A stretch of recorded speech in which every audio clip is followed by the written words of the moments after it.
Paz do Senhor, tudo bem com todos? Graças a Deus estamos iniciando mais um trimestre, o segundo trimestre do ano de 2025, com o tema E o Verbo se fez carne, Jesus sob o olhar do apóstolo do amor. O comentarista desta lição é o pastor Elienay Cabral, certo? E a gente está feliz demais por mais um início de trimestre. Vamos tratar da primeira lição, a lição de número 1, com data de 6 de abril de 2025.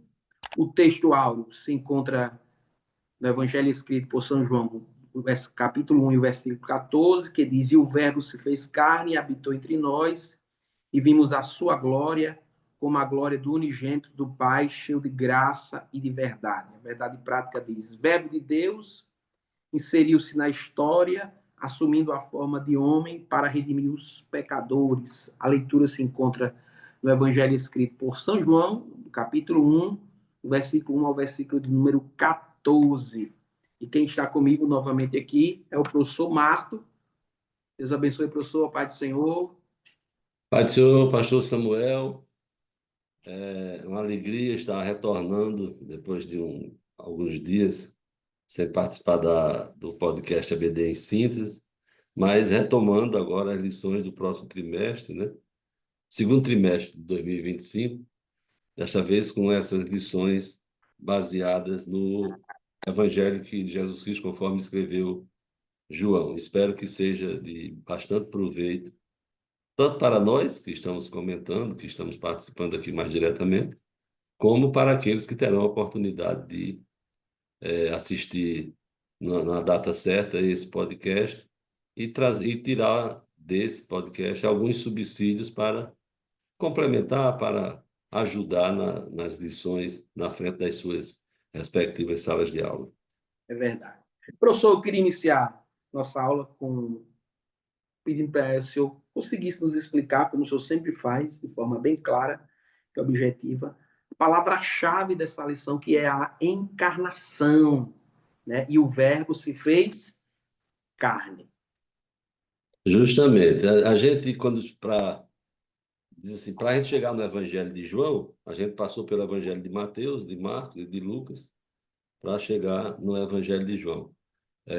Esses três primeiros evangelhos conhecidos são chamados de evangelhos sinóticos, porque apresentam, eu não digo uma biografia no sentido lato sensu, assim, mas traz os dados biográficos de Jesus, e eles apresentam um material que é muito parecido um com o outro. João apresenta um evangelho que tem pouca coisa do que João escreve repetido nos outros evangelhos. Vamos dizer que o evangelho que João escreveu é um evangelho diferente. Se a gente tomar em consideração que Mateus escreveu para os judeus, provando que Jesus é o rei dos judeus, Marcos escreveu para os gregos, Marcos escreveu para os romanos, apresentando Jesus como um servo, aquele que faz, que realiza.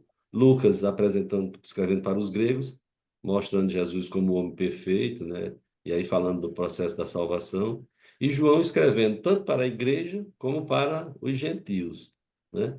E um dos assuntos importantes que João aborda vamos chamar assim, no evangelho que leva o seu nome, é o assunto da encarnação. Os outros evangelistas, Mateus relata o nascimento de Jesus. O nascimento de Jesus foi assim, mas João não. João mostra que ele encarnou-se quando diz assim: o Verbo se fez carne e habitou entre nós e vimos a sua glória. Aqui na frente nós vamos ver o comentarista falando, ele armou, dizendo da encarnação, ele armou a sua tenda no nosso meio, né? Ele E armou a sua tenda no nosso meio. E é um tema, é uma palavra para a gente entender como foi que se deu essa encarnação do Deus vivo. Aí a gente vai ver o esvaziamento da glória, que a gente viu isso, por exemplo, nas lições desse trimestre que nós estamos terminando, tem uma lição falando da encarnação do Verbo. O pastor Ezequias comenta essa lição, já foi estudado, falando da encarnação do Verbo, mas ali ele aborda ele faz a apologia dessa encarnação frente a alguns grupos que diziam que Jesus não tinha encarnado, que parecia corpo, não parecia, mas João não. João chega dizendo, mostrando que Jesus Cristo é o verdadeiro Deus encarnado, que habitou, que se fez homem. E como é que explica? Aí alguém pode perguntar, como é que a gente explica que o Deus todo cheio de glória, de majestade, se encarnou na figura do homem? Bem, não sei, eu não sei explicar, não. Eu uso aquela resposta do anjo. Maria, eu sei que vai nascer de ti, entendeu? Como vai ser isso? Eu não sei, não. Eu só sei que para Deus não tem nada impossível. E a Verdade. encarnação se dá desse jeito, né? Isso. Que é um mistério, é um milagre e é um mistério.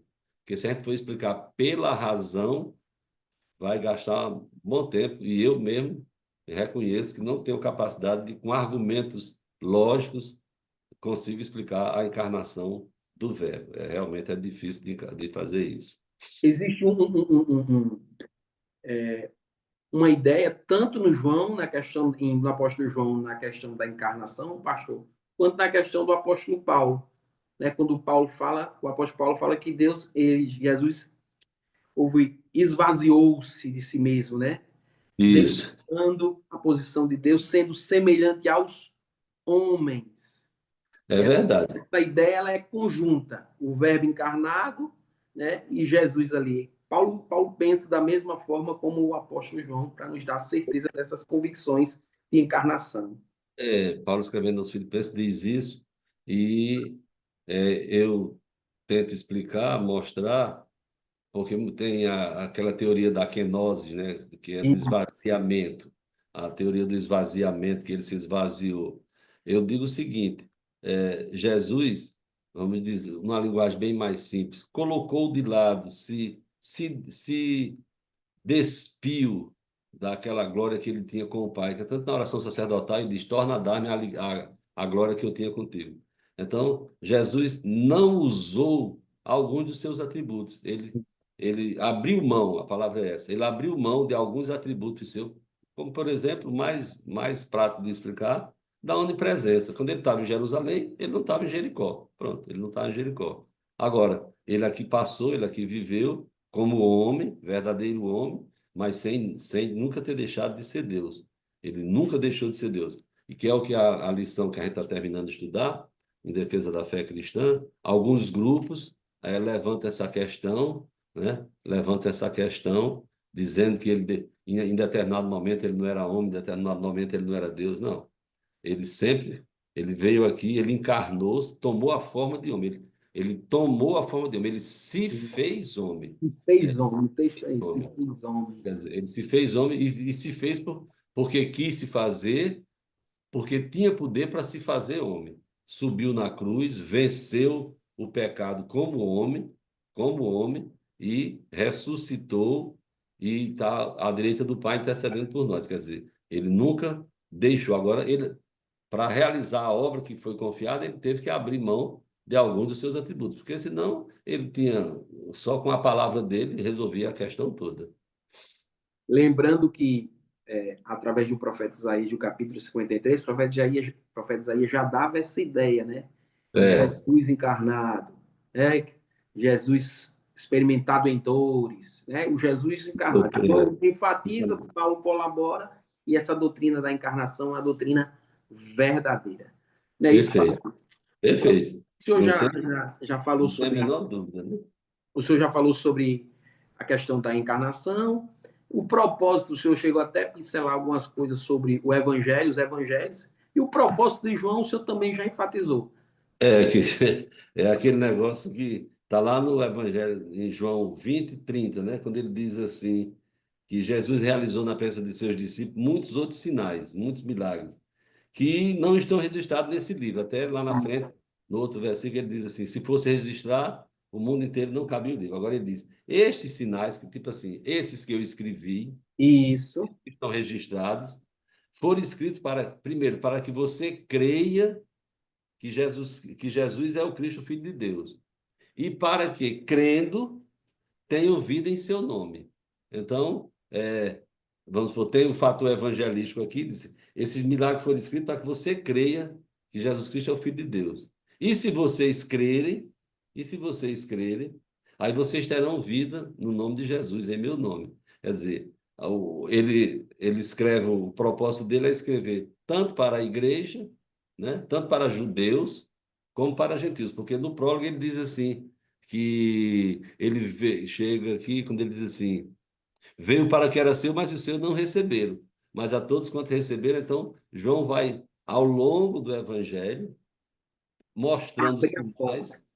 mostrando sinais, provando que Jesus Cristo é Deus, é divino, certo? Mas os judeus não creram. Agora ele dizendo que quem crê, entendeu? Se vocês crendo, vocês terão vida no nome dele. Basicamente, o propósito de João é esse, do seu evangelho, certo? Perfeito, perfeito. Maravilha. Professor, vamos iniciar o tópico 2. A gente já explicou algumas coisas, alguns pontos do tópico 1. O tópico 2 diz Jesus, o Verbo de Deus, a revelação que ultrapassa o passado, a natureza fundamental do Verbo, e no princípio era o Verbo, falando da questão do que é esse Verbo, o que é esta palavra. Né, professor? Perfeito. Perfeito. O João, quando escreveu o Evangelho, aqui atrás tem a data, mais ou menos, entre 90 e 96, aí ele escreveu o Evangelho, e estava, vamos dizer assim, surgindo, já estava havendo essa, permeando, ou campeando no seio da igreja, uma heresia chamada de gnosticismo, né? Que era nada mais, nada menos do que uma mistura das religiões orientais, as religiões exóticas, que tinham um pensamento filosófico diferente daquele pensamento ocidental, né? Era uma filosofia religiosa que ensinava lá um dualismo. Para eles, o que importava não era a fé, mas era o conhecimento esotérico e secreto. Então, tinha lá um misticismo, né? Essa heresia, esse movimento estava, vamos dizer assim, assolando, assediando o começo da igreja. E João escreve o seu evangelho, eu digo assim, João chega assim com os dois pés assim, né? Chega com os dois pés assim, tipo assim, acaba com esse negócio aqui. Quando ele começa o evangelho dizendo que no princípio era o verbo estava com Deus e o verbo era Deus, e ele estava no princípio com Deus. Então, o pastor Elienay, tem que ter cuidado para não lembrar de Ezequias, o pastor Elienay diz que, quando ele escreveu isso, é provável que tenha como referência Gênesis 1, que é no princípio. Mas só que os estudiosos da língua grega dizem que o verbo está no sentido assim de permanência. Quando João diz assim, no princípio era o verbo estava com Deus e o verbo era Deus. Ele estava no princípio com Deus, ou seja, aquele princípio do Gênesis, aquele princípio da criação, quando as coisas começaram a ser criadas, quando houve aquele princípio da criação das coisas, Jesus Cristo, o Verbo de Deus, já estava lá, tirando toda a ideia de Jesus ser um ser criado. Na afirmativa dele, ele diz: no princípio era o Verbo estava com Deus e ele era Deus. Quer dizer, no princípio da criação, ele já era Deus e ele estava com Deus. Aí o versículo diz: todas as coisas foram feitas por ele, e sem ele nada do que foi feito se fez. Então, aqui, quando ele fala a revelação que ultrapassa o passado, né? Então, ele diz aqui: além do passado, desde o princípio, o Verbo já existia com Deus, estava com Deus e é Deus. Então, João entra assim, falando. Até o comentarista diz assim, fala da maturidade de João quando escreveu esse evangelho.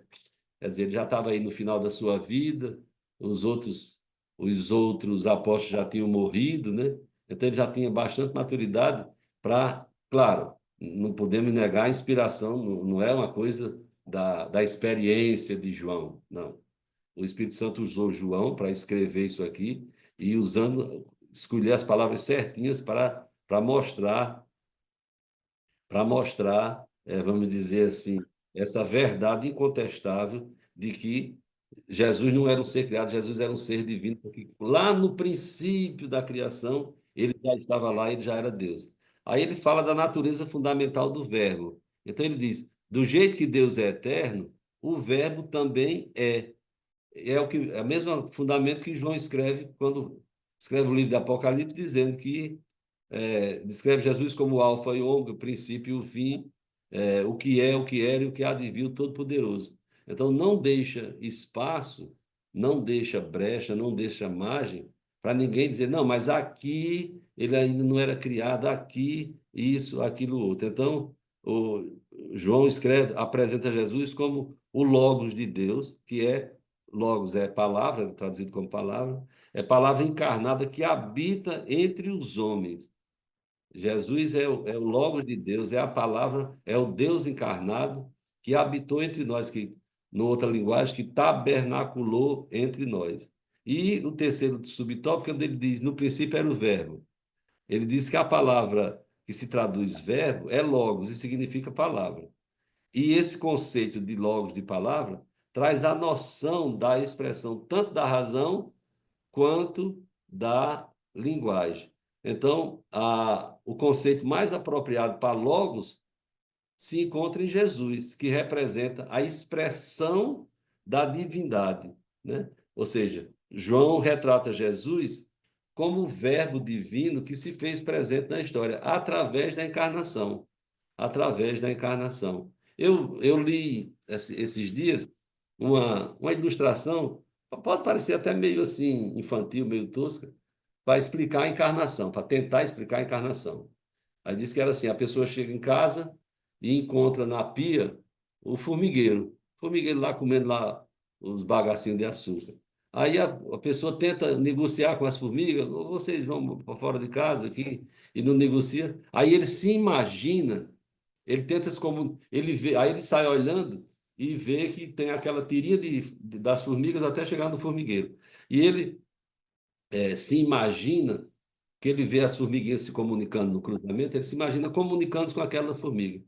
Aí ele não tem jeito, elas não entendem, aí ele se imagina se transformando numa formiga. Aí vai lá para dentro do formigueiro, aí diz: olha, o dono dessa casa que vocês estão indo comer as migalhas de formiga sou eu. Então vamos fazer o seguinte, entendeu? Vamos fazer o seguinte: eu vou botar 1 quilo de açúcar aqui na porta do formigueiro e vocês deixam de entrar lá na minha casa e não precisa. Vocês usam aqui mesmo aqui. Então, a pessoa tentando explicar como é a encarnação, quer dizer, alguém que fala a mesma linguagem da formiga, né? Quer dizer, aí convenceu as formigas e disse: então vocês pegam só aqui. É uma ilustração meio tosca, mas a encarnação é justamente isso. Quer dizer, Jesus veio aqui ao mundo, quando ele falou com Nicodemos, que ele disse, quando ele disse assim, é, se você não nascer de novo, você não entra no céu. Aí Nicodemo disse: como é que vai ser um negócio desse? Aí Jesus disse: eu estou falando das coisas naturais, você não entende? Imagine se eu falar das coisas do espírito, das coisas do céu, né? Então a encarnação resume justamente isso: é Deus tabernaculando no nosso meio, vivendo no nosso meio e falando aquilo que nós entendemos. A forma do apóstolo João se comunicar, né, através tanto do Evangelho, das suas cartas e do livro de Apocalipse, é de alguém que conhece de perto esse relacionamento entre Deus e os homens. Dos 12, Jesus tinha 3 que era mais chegado. Dos 3, ele foi um que é chamado de discípulo amado e encosta no É, ombro. é Então, ele tem verdade. essa particularidade. Por isso que ele fala de princípio, de verbo, por isso que ele fala de alfa, de ômega. Né? Todas essa experiência que o apóstolo João teve, ele conseguiu bem traduzir através da escrita para que haja compreensão. Quando o senhor falou sobre a questão do verbo, da encarnação, isso tem que ficar claro naquele que está me ouvindo, aquele que está pegando subsídio, que essa doutrina ela é real, não é isso, professor? Sim, Ela é real, sim. ela é verdadeira, ela é bíblica, que não é um conto de fadas. A gente não sabe Não, como aconteceu, mas pela fé justamente. acreditamos que ela é real, que houve realmente a encarnação do Verbo, que o Verbo habitou no meio de nós, que nós o vimos como unigênito. João faz questão de dizer, nós o vimos, nós testemunhamos, nós pegamos, tocamos nele, né? É, Presenciamos os milagres. é Pode continuar, verdade. professor. É verdade. E outra coisa, e quando Jesus subiu ao céu e disse: Eu vou mandar outro consolador para ficar com vocês. Né? Isso. E a gente estudou na lição que está encerrando nesse trimestre. E no tópico 3, que quando fala da encarnação do Verbo, pastor Isso. Samuel, falando a manifestação do Verbo e a luz do mundo, né? Ele diz aqui que a luz resplandece nas trevas e as trevas não compreenderam. Aí houve um homem enviado de Deus, cujo nome era João, que veio para testificar da luz, para que todos crescem por ele. Ele não era a luz, mas veio para testificar da luz, né? Então, ele fala da manifestação do Verbo e como essa luz do mundo, né? Como essa luz do mundo. Ele mostra que essas trevas simbolizam justamente a obscuridade espiritual que é provocada pelo pecado. E Jesus é a luz do mundo e nenhuma treva pode resistir à luz. Por exemplo, eu estou aqui, tenho a luz em cima da minha cabeça, se eu apagar aqui, diminui um pouco, né? Aí não adianta eu dizer, saia trevas em nome de Jesus, eu lhe expulso em nome de Jesus, não. Eu chego aqui, quando eu acendo a luz, pronto, ela clareia, já muda justamente isso. Então, Jesus vem como a luz do mundo, quer dizer, aonde ele chega, vai afastando, empurrando essa obscuridade do pecado, né? E ele diz mais, ele veio para o que era seu, mas os seus não receberam. Quer dizer, eles rejeitaram a vinda do Messias, não creram, não aceitaram, enfim, rejeitou a bênção de salvação através da obra que Jesus fez no Calvário. Mas a luz se manifestou para revelar o plano da redenção para toda a humanidade. A missão de Jesus encarnar foi para convencer o homem para que ele cresça nessa manifestação, né? E para isso, João, a gente vai estudar ao longo das lições, João sai mostrando a divindade de Jesus, os milagres. Ele começa o evangelho mostrando milagres de Jesus, quer dizer, para vocês saberem que ele é Deus, né? Sai mostrando, no capítulo 2 tem milagre, no capítulo 3 tem milagre, no capítulo 4 tem milagre, no 5, no 6, no 7, no 8 tem milagre, no 9 tem aquela cura do cego, né? Enfim, mostrando o tempo todo que Jesus é Deus. Mas Israel rejeitou, certo? Porém, ele diz: Mas a todos quanto receberam, deu-lhes o poder de serem feitos, de serem chamados, de ter autoridade de ser filho de Deus. E a manifestação, é o tópico número 3, que é a manifestação e habitação do Verbo. Ele diz que a frase "o Verbo se fez carne" sugere a humanização de Deus que passou a viver entre os homens. E o Verbo possui essa conotação muito rica, notando que a expressão "habitou entre nós", no texto grego, indica que o Verbo armou seu tabernáculo ou sua tenda. Porque antes, Deus habitava numa tenda montada pelo povo. Agora não, passou a habitar dentro de nós, certo? Quer dizer, para a gente entender esse significado da encarnação, que é por causa da manifestação do Verbo de Deus, por causa da encarnação do Filho de Deus, é que nós temos o privilégio, a autoridade, a bênção de sermos considerados, chamados e recebidos e tidos como filhos de Deus. Quer dizer, as pessoas às vezes não entendem. Não, todo mundo é filho de Deus. Não, a humanidade é criatura de Deus. Filho de Deus é como João diz aqui: a todos quantos o receberam, deu-lhes o poder de serem filhos de Deus, isto é, aos que creem no seu nome, que não nasceram do sangue, nem da vontade da carne, nem da vontade do varão, mas de Deus. Para isso, o Verbo se fez carne e habitou entre nós. Habitou aí, como o senhor bem explicou, habitou entre nós, vivenciou entre nós, é, O, experimentou é, todas as o dores, Emanuel, né? O Emanuel, que é Deus conosco, né? se Deus conosco, experimentou todas as É dores, verdade. sofreu as mesmas tentações, mas não caiu em nenhuma delas. Em pecado, pois é. Realmente o apóstolo João faz questão de mostrar essa experiência, que ele não é um Deus que apenas fez e deixou e pronto. Não, ele Justamente. vivenciou todos os Tá, sentimentos humanos traz aqui. no seu nome. Ele E será chamado Emanuel, que é traduzido é Deus conosco, né? essa questão do eu sou que o senhor falou aí, né? João, Sim, aquele eu sou que se apresentou para Moisés, é o mesmo eu sou que João apresenta aqui como os 7 eu sou do Evangelho, né, É pastor? verdade. Eu sou a porta, eu sou o caminho, eu sou a luz do mundo, eu sou Bom o bom pastor. pastor. Entende? São 7 expressões que a gente vai estudar Isso. ao longo da nossa lição, né? Da Mostrando, nossa... mostrando que João sabia muito bem o que estava escrevendo, a Isso. experiência que estava escrevendo e para quem ele desejava alcançar. Perfeito, Ele perfeito. foi E tanto queria pegar os judeus como os gentios, né? muito Ele bem. queria pegar judeus como gentios, quer dizer, uns para crerem e outros para se converterem, né? Outros para se É. converter. Precisava disso, entendeu? É Professor, para muito. concluir, qual é a lição importante que a gente pode tirar dessa primeira introdução desse nosso segundo trimestre? Olha, eu já ouvi uma informação dizendo que o Evangelho de João é um dos livros mais lidos, né? Isso. Até quando a gente faz cruzadas evangelísticas, a gente imprime livretozinho com o Evangelho de João para dar para os novos convertidos.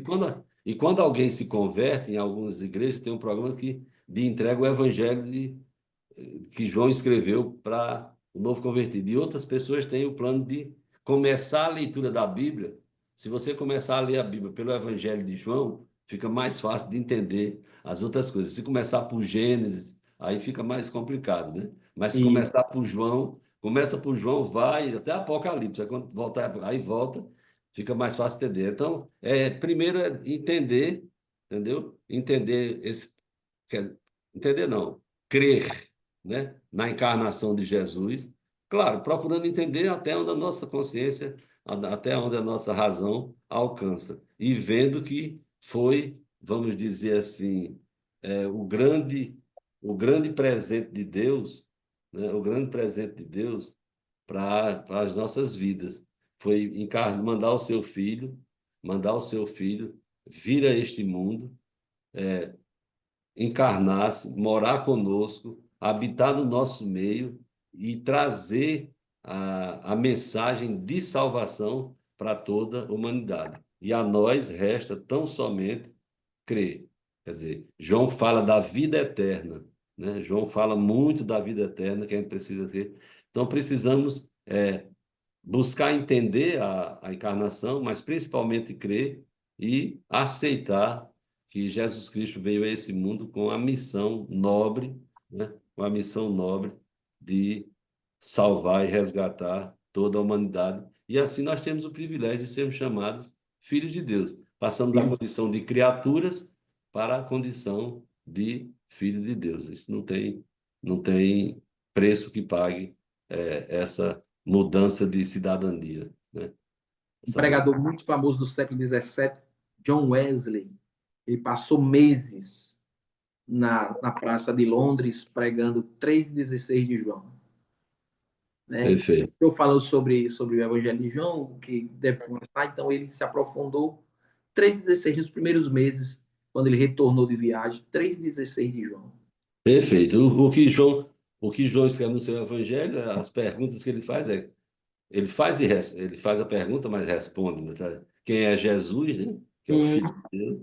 O que é a fé e o que é que significa crer em tudo que é relatado sobre Jesus, quando ele diz assim: estes sinais foram, estes, porém, foram escritos para que vocês creiam que Jesus Cristo é o Filho de Deus e para que, crendo, tenhais vida em seu nome. E o que é a vida e que vida eterna é essa que João fala. Então, no propósito dele está escrito. Ele realizou muitos milagres, que alguns deles não estão registrados no livro.